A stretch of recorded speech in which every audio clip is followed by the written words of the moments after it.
So ayun nga, pupunta tayo ngayon Parola, mamimigay tayo ng mga tinapay galing sa Liberty Food Mart.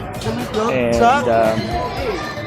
mga nasunugan dyan sa Parola, pagdamutan nyo yung kaunting na nakayanan po ng Liberty wala sa Batang Tondo patungo sa inyo dyan sa mga taga San Nicolas, Binondo.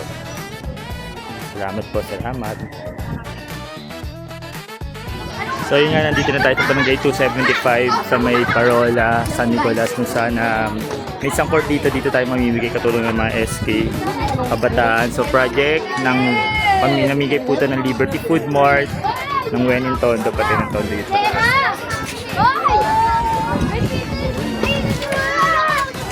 So ayun na po, mamimigay na po tayo. Yung damit naman po galing kay SK James ng Barangay 108. Salamat SK James.